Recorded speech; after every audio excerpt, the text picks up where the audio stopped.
So I don't know if you've ever found yourself doing this, but I recently thought to myself that I don't read a lot of memoirs or autobiographies or biography non-fiction books. I was trying to think of a favourite, and then I checked myself.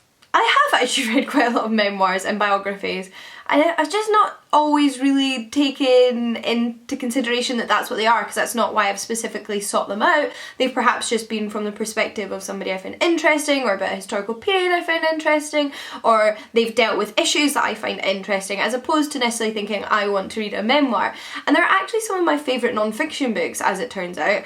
I just amn't clearly always aware of my own reading tastes.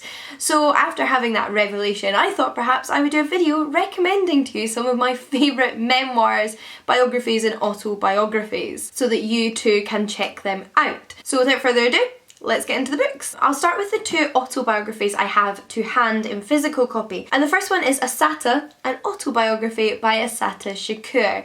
This is reasonably chunky, but it is fantastic.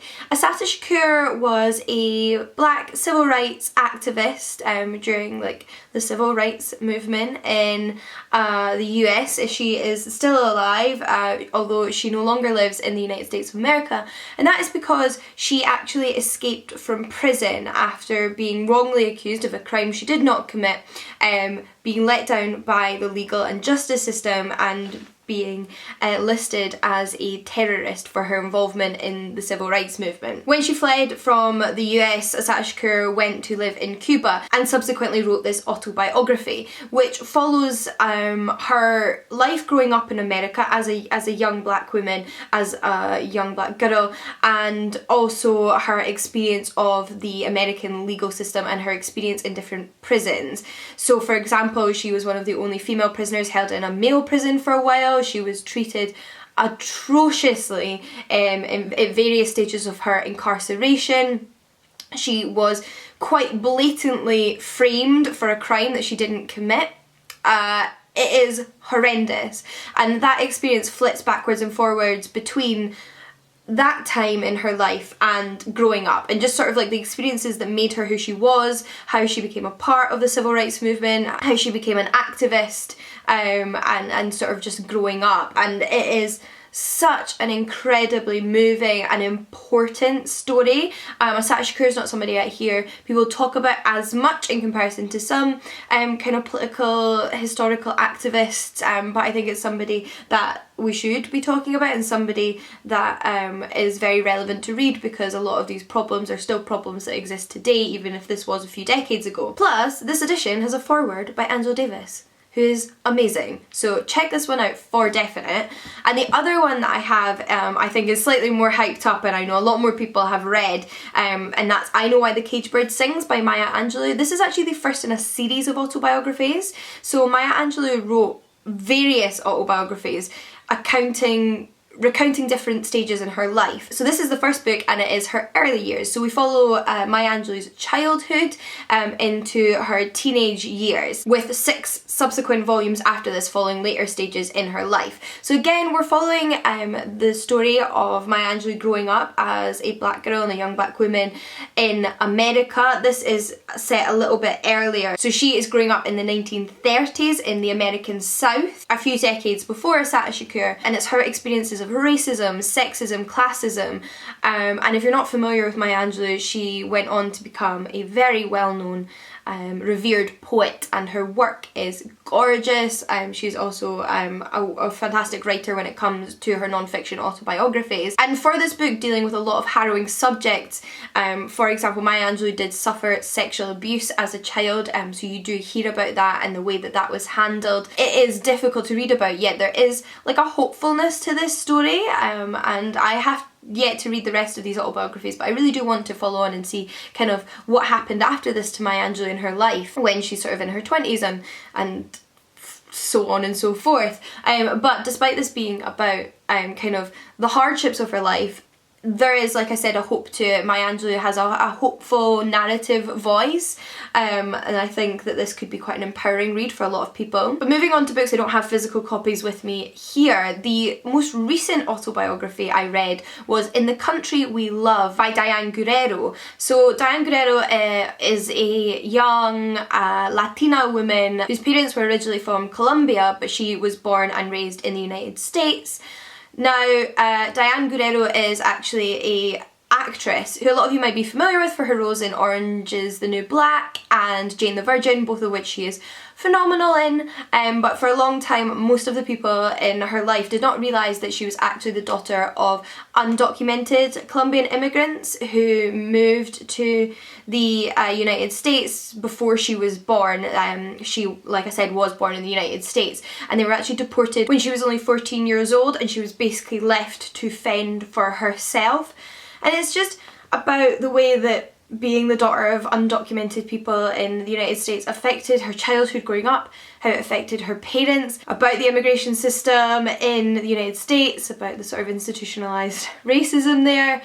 And it is so relevant. It is quite a recent autobiography, so it's very much dealing with things that are going on right now, and it was so personal and moving to read. But just to shake things up a little bit, an autobiography by a British author that I actually read for the first time this year as well is Why Be Happy When You Can Be Normal. So this is by Jeanette Winterson, and Jeanette Winterson, one of her most famous novels, as she is a novelist, is Oranges Are Not the Only Fruit, which was then adapted into a television series and is heavily based on her life. So a few decades after writing that novel, she wrote this autobiography, Why Be Happy When You Can Be Normal, which gives the real sort of like authentic account of her actual experience, which in many ways mirrors that novel, but also what happened in the rest of her life, what happened after Oranges Are Not the Only Fruit closes, and what happened after she published that book and how her life changed. And one of the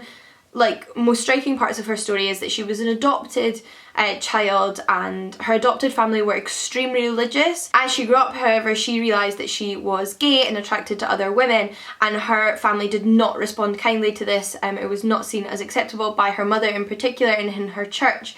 And it's about her coming out, about her getting to know herself, about finding her own path, about kind of piecing together her different experiences and what she knew with what she felt. And in the autobiography, beyond what we see in Oranges Are Not the Only Fruit, we also follow Jeanette as she decides to find her biological mother and learn a little bit more about that side of her story. So it's really interesting, and I think you get like this real personal look at an aspect of Oranges Are Not the Only Fruit if you've read that one, and as the story goes on you hear more and more about how that story and that childhood affected Jeanette as she grew up. And Jeanette Winterson is just a gorgeous writer, and this translates to her non-fiction and her fiction, so I would highly recommend giving this one a shot.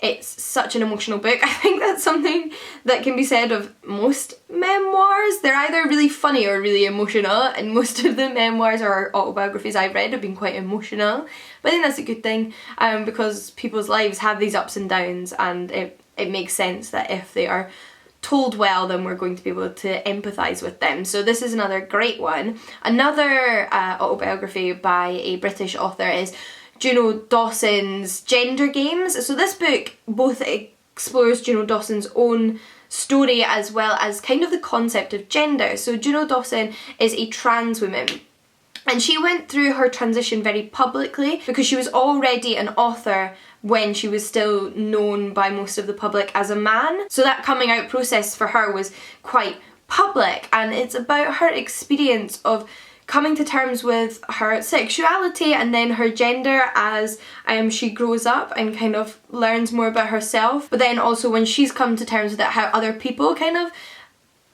treated her and reacted to her, and just her whole experience with that transition, and through that explores the concepts of gender and intersectional feminism and kind of the importance of trans rights and fighting against transphobia. And this again is such an important, such a relevant book, and it's also so incredibly accessible.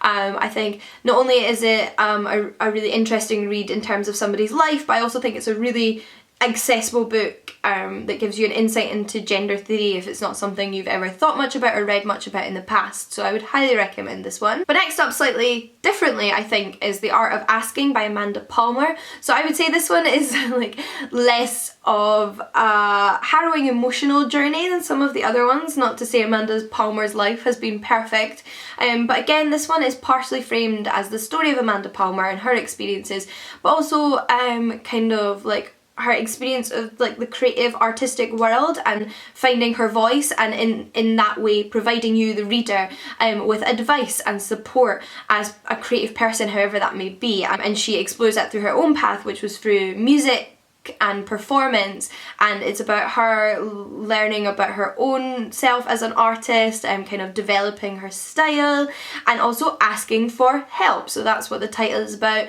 Amanda Palmer is quite well known for having run a very successful Kickstarter, and it's just like about how she engages with her audience, how she tries to create art in quite like a fluid, communal way, and it's about how you shouldn't like always feel like you need to do things alone, and you should accept help when it's offered to you, and you should also sometimes ask for it, and not just kind of leave yourself standing there stranded and desolate.